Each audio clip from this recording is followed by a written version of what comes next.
What's up, guys? Jay or Solo YGO, and we brought back Monte. He's got his Labrynths for us today. What's up, Monte? How you doing, Jay?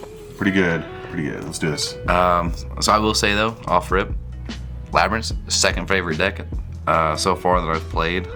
First is of course being my Drytron deck. I love my Drytrons. However, Labrynths are definitely moving up in the world. I definitely really like this deck. But starting off, you know, we have the three Arianas. Definitely a 3 of being able to add any Labrynth spell or trap from deck to hand is definitely a very good toolbox card to have. Definitely want to see her in your opening hand for sure. Okay. Moving on, we have of course, 2 Lady Labrynths of the Silver Castles.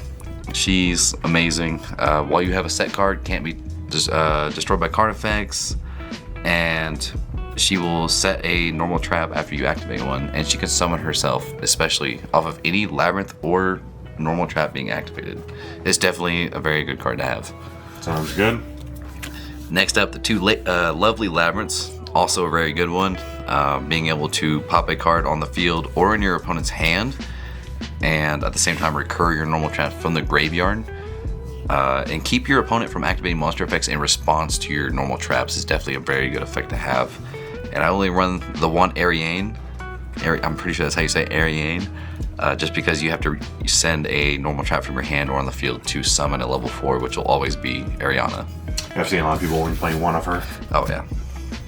And you got this one. You're a big fan of it, huh? I definitely do. I am a big fan of Labrynth Archfiend. He, for one, summons himself and is already a 2000, and he protects your other stuff just because it's saying, hey, you can only attack me.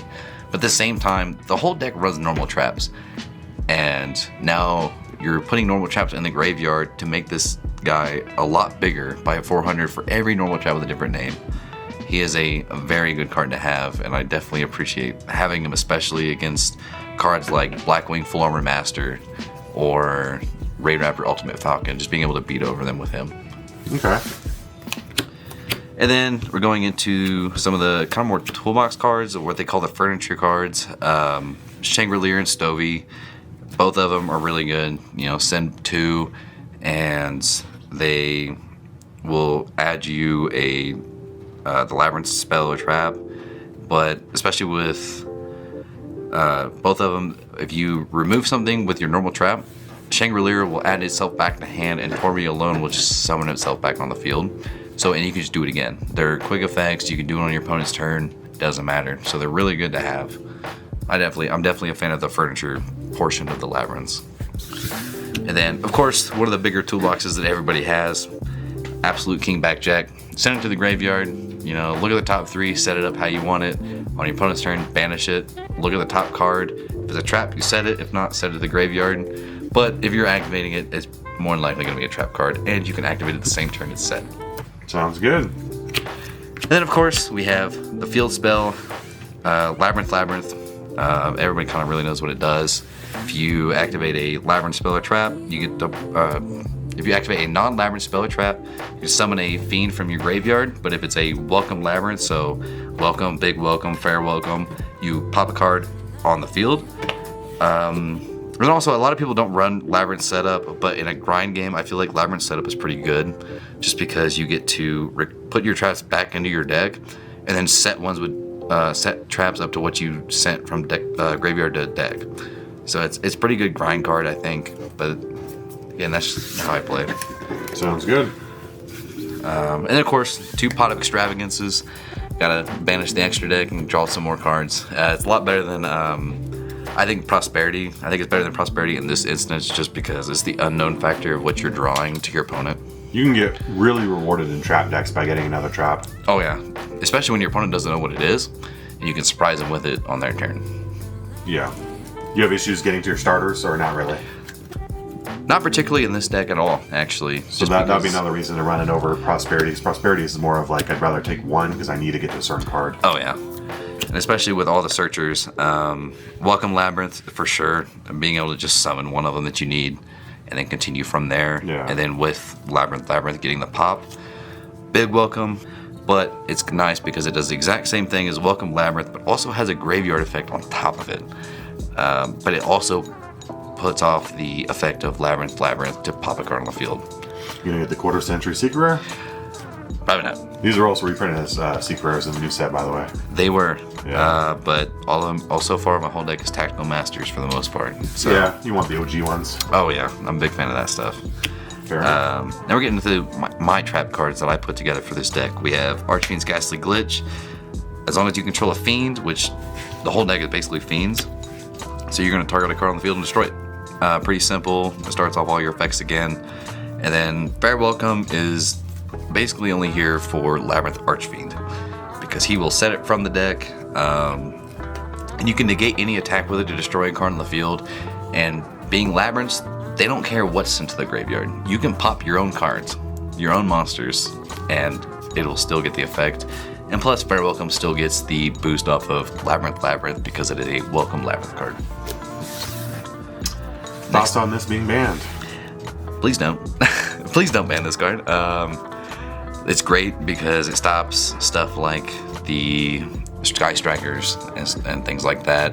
Granted, if you use it against Labrynths and you call traps... Do you have a rough striker matchup? Can be. It can be. They got a power boost, of course, recently, too. Oh, yeah. I try to do what I can, but again, it's basically opening hand. Next up, we have some of the more utilized cards, I suppose. Ice Dragon's Prison and Torrential Tribute. Torrential Tribute, pretty simple, especially if you're going first and your opponent just starts summoning a bunch of stuff going second. Just get rid of all their stuff. Looking a little similar to Eldlick here. Oh yeah, your deck really doesn't care as long as, because everything's going to come back no matter what. Yeah. Ice Dragon's Prison's great removal for those big monsters you just can't beat over, or anything that can't be targeted. It's definitely a really good. And here we got the 2D barriers, the Solemn Strike, Dimensional Barrier. Love using the secret rare. Oh yeah, they're beautiful. But Dimensional Barrier going against stuff like Blackwings, Call Synchros, you just limited 90% of their deck. Yeah, stuff sure. like that. Even Castier, you can kind of slow them down a little bit, calling Xyz, keep them away from a Rise Heart.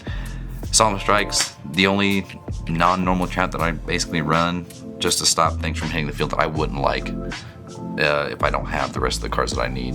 Right. Next up, you got the Terrors of the Overroots and the Trap Tricks. Trap Tricks, everybody knows what Trap Trick does. Banish one, set one on the field, and you can only activate one normal trap rest of the turn. But Terrors of the Overroots pretty good. You target one card on the field, doesn't matter what card it is on the field, and you target one in the graveyard and you set the one and send the other. It's pretty good. I definitely like Terrors of the Overroot. Yeah, I've seen it, seeing a lot of play. Hopefully it gets a hollow foil printing here soon. I sure hope so. It deserves it. The amount of work gets put into this deck. Explain why you only have 5 here for us. So These are all triples, though, right? Yes. So if you're gonna run these 5, and without Dogmatic and Punishment, just run 3 of these, because they're basically all you really need just for the extract targets.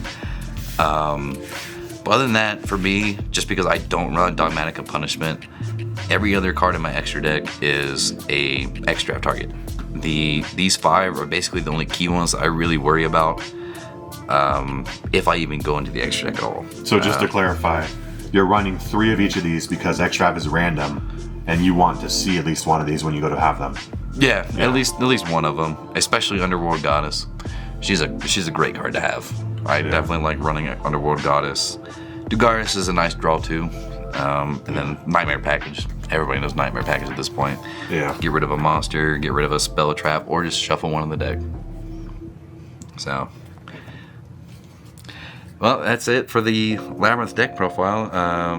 I hope you all have a good day, and hopefully it's at least giving you guys some ideas for the deck itself if you decide to build it. If you guys have any questions for Monte, leave them down in the comments below. Peace out.